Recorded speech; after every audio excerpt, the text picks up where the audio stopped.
Welcome to the Art Studio Insights podcast, where we demystify the creative process and exchange ideas with career-minded artists. We are your hosts, Adriana Amay and Jackie Sanders. We are two emerging artists sharing forward the advice and business lessons we have learned along our journey. So if you are not already, please go ahead and subscribe. This will help other creatives like you find our podcast, and you will be alerted when we drop a new episode every Tuesday.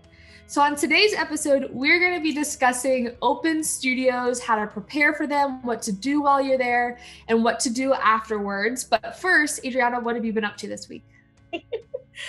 I definitely wish I could have clones myself to help me with all the things. Little minions. There's been a lot going on, but I'm thankful for that. This is best job ever. So yes, having a lot to do is a great problem to have. Yes, I wouldn't trade it, but it's been a lot of hard work. I was finally able to release a series of paintings that I've been working on for the last few months, released them on my newsletter, got a lot of wonderful feedback. Some of them found new homes, so I am extremely humbled and thankful. I've also been working on finishing some new paintings. No promises, but in anticipation of First Friday, there are some larger paintings that I've been working on, so we'll see. And on top of that, we've been making good progress with our community canvas project, which we'll have a more in-depth discussion at some other time. But this is one where Jackie was actually the artist that helped me set the tone for this one. And with getting the public involved in the creative process, so folks from all ages, including babies. Yes, we had a 9-month-old contributor this week, which was so much fun. And she is so adorable on top of that. But basically having everybody in the community involved in a creative process, it's just been amazing. Incredibly thankful with, everybody participating. And also FYI, especially if you're in the area, this is something that we host, especially on Saturdays during our open hours. You can just drop in by, no appointment necessary, and just say you want to participate, and we'll hand you a brush and some paint, and you can add and respond to what's already there. So that's just a small slice of the things that have been going on this week. But how about you, Jackie? Yeah, so like you said, obviously I created the foundation for your community canvas series, which has been so much fun watching the previous community canvases come to life. So if people don't know about the project too much, basically local artists lay the foundation for a piece, and then members of the community can react to it, add to it, all that fun stuff. So we will give updates on that project in the future, but I was just super honored to have my piece be the next one in line. So getting that one up, seeing members of the community contributing to it this past weekend was so much fun. And kind of similar to you, just preparing for First Friday. So when this episode drops on, let's say that'll be June 1st is when this podcast episode will drop. The following Friday, June 4th, is when we have our First Friday for just June. A few days later, Yeah. So as two artists that have studios that are open to the public, that is one thing that we kind of use as pretty much checkpoints of, okay, by next First Friday, what do I want to have done?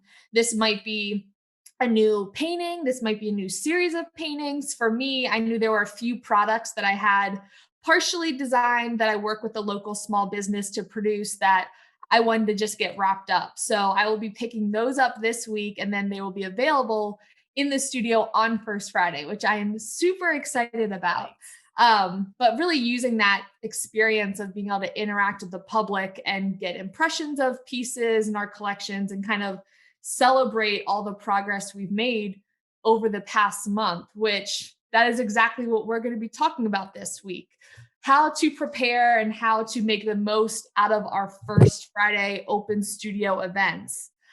So Adriana, for the listeners who might not understand the idea of First Friday, what exactly is this idea of having an open studio event? Yeah, so real quick, and depending where you're located, when you listen to this, is kind of like, kind of like in your area, it may have a slightly different name. Yeah. But essentially what it is You may know it as a gallery night, you may know it as an art walk, you may know it as an open studio event as well. Um, but essentially, it's a day where the public can come see the artists and their artwork in their creative space. Mhm. For us here in the Raleigh, North Carolina area, it's usually the first Friday of every month. And not only are studio spaces open to the public, there are other art institutions, museums, and galleries that will stay open later in the day as well. And we'll usually have, some kind of event tied to it. It's an event where the public can come and interact with the artists and the artwork in Yeah. different settings. And this is such a fun event. I know whenever I'm traveling, in the past, before I was an artist that had open studios, I would always try to plan my trips to other cities around their first Friday events. Mhm. For like Adriana was saying, a lot of cities do the first Friday just because it's easy to remember. But then I know like we're in Raleigh, but then Durham has like the third Friday event so that they know, okay, you can still make both events. It's not competition. They make a community out of it. So you can kind of like alternate weekends. So whenever I'm traveling to a new city, I always love to plan my trip around their first Friday because you can really go out, see vendors, see art museums and galleries that you might not be able to see otherwise, whether they have an admission or their hours are different. So it's really just like a fun time. And especially as an artist, it's a great opportunity to just slow down, get a fresh set of eyes on your work, and just build a relationship with your past and future art collectors. Getting that feedback, people interpreting your work is always just so much fun to take that time every month and just reflect on everything you've accomplished. But really, in order to make the most out of an event, there does take some preparation, which takes a lot of like trial and error of having events. And so that's what we want to share with you, some of the key things that we really try to focus on in terms of our audience, our physical space itself, and then what to do following up after the event. So, first off, audience. Adriana, how do we get people in the door?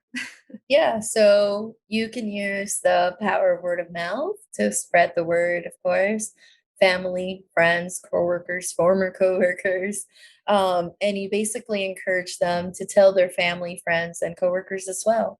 Yeah, exactly. And then along with that, in addition to word of mouth, you can still use all digital platforms. That's a great way for that most people get a lot of their information. So posting it on social media, sharing details of like who, what, where, when, and why, of who's invited, what if they need to bring anything, why you want them to come to your space. And then in addition to social media, your newsletter list. If you are an artist that has a newsletter, you can share that out.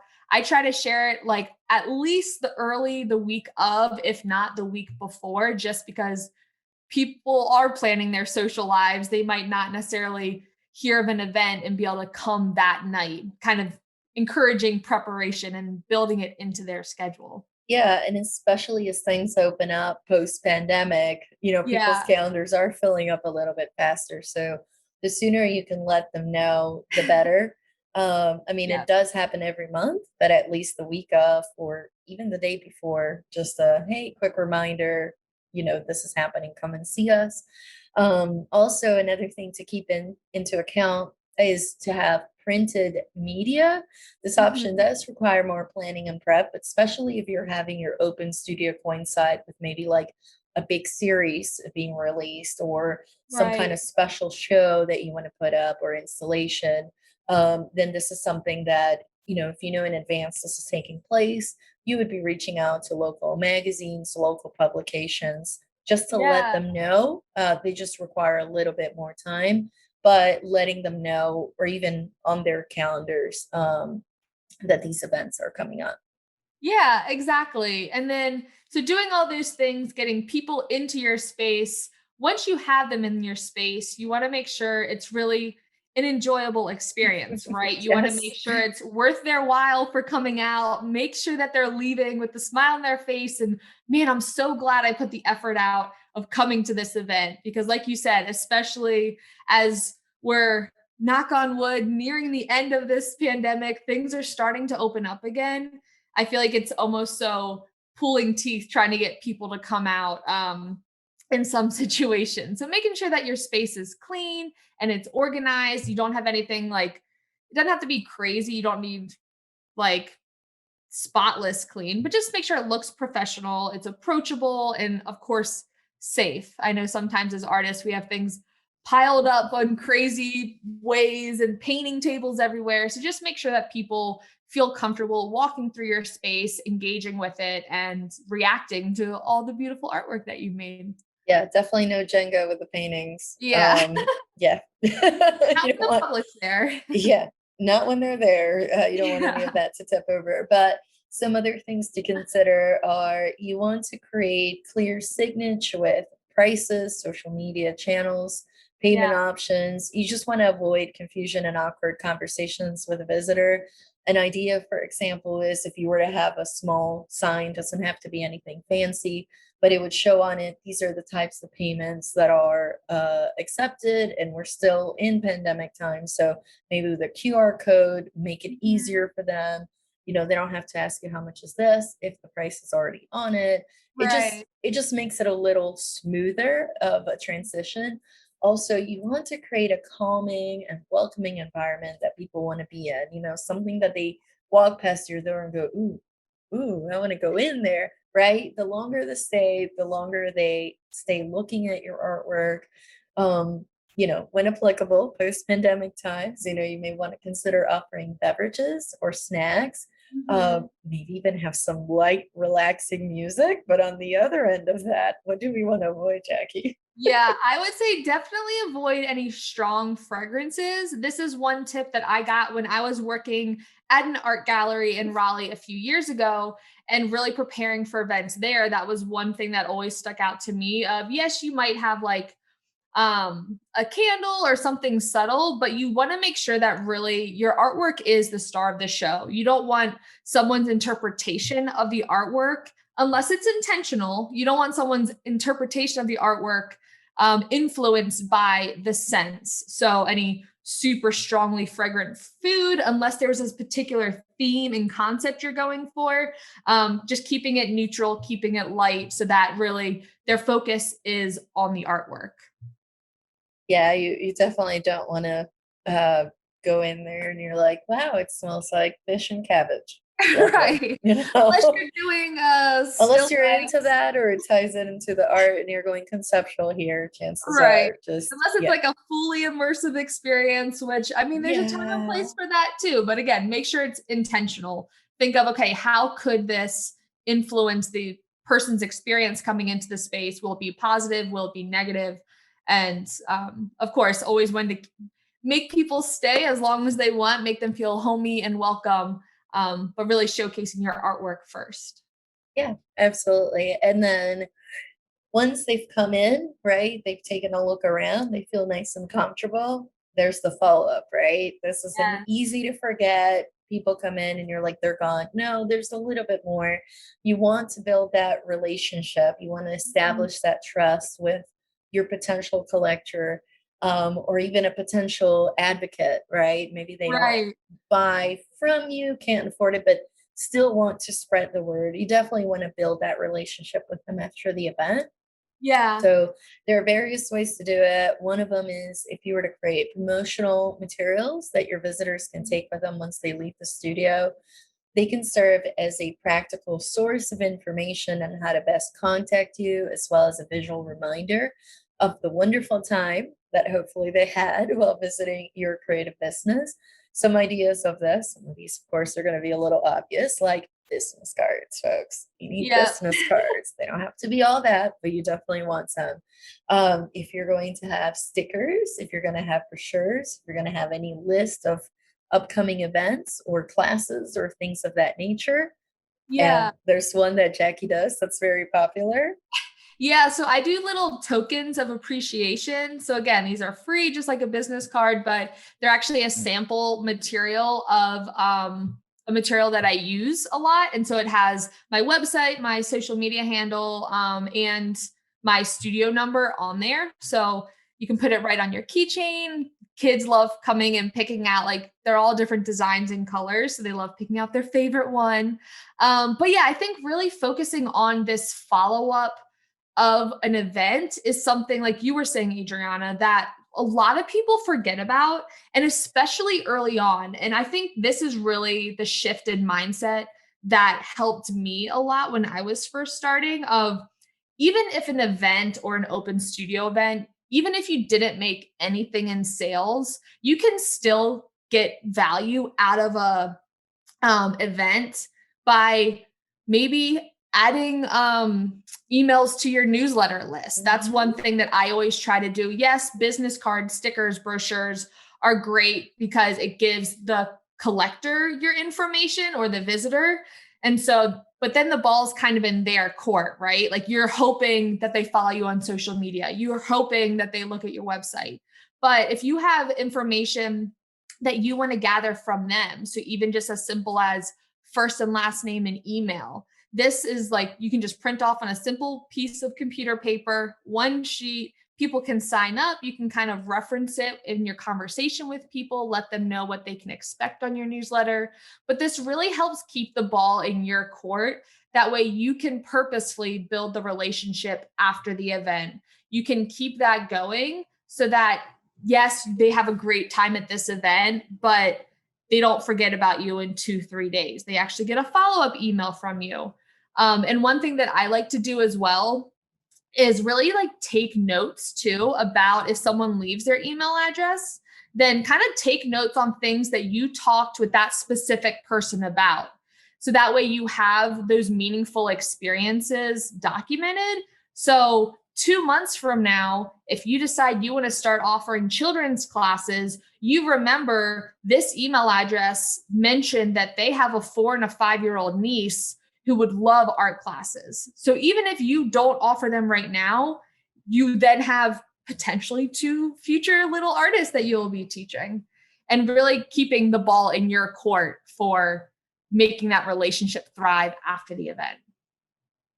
And what I would add to that is that if this visitor, came by and asked for a specific question regarding a piece and they want more details behind it, I mean, it can get a little busy during open studios. So you may not be able to spend the same amount of time with them as you would if they made a separate appointment. So that could be a suggestion to either do that or follow up on email. Also, if there's a specific offering of yours, so let's say a class that they're inquiring about, again, you're trying to get to as many people as you can during these open events while respectfully, trying to keep the time short again, Right. to get, give everybody a fair chance. So very important. If you can email some folks, we'll actually give you your phone number as well. And we'll say, follow up, just set something up really quick, but definitely make sure you follow up.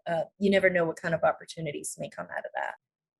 And yeah, all that being said, honestly, these events are for you. They're for you to be able to share your work with the community, share your work with collectors, ideally sell some pieces, but really just take the time to slow down and celebrate everything that you've done over the past month. Maybe this is an event that you participate in every month, maybe just occasionally, but we always encourage other artists to take time to slow down and really enjoy the event. Celebrate the win. But if you do want to put some of these items into place, these action items, both Adriana and I always have episode PDFs for each podcast episode that we launch. So it's on both of our blogs. If you go to each episode, you can download a 1-page PDF that's a summary of all of our main points from each episode. And so with today's, it's essentially a list of action items before the event, during the event, and after that you can put in place to kind of get the most out of your open studio event. And if you are listening to this episode live, then that means that we have First Friday this Friday at ArtSpace. So on June 4th, we'll be open from 5 to 8.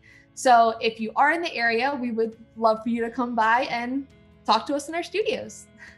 Yeah, if you're local, we'll see you on Friday. If not, we will be sharing videos of the event on our social media pages. And as always, everything is linked in the episode notes. All right. We'll talk to you next week. Bye. All right. That's a wrap on today's conversation, and we hope you enjoyed this episode. Both of our blogs will be linked in the show notes where you can find full episode notes, resources, and links for every podcast episode. If you want to stay connected with us in between episodes and share what you have learned, you can follow us on social media. I'm Amay Art across all platforms. And I'm J Sanders Studio across all platforms. Thank you so much for listening, and we'll talk to you next week.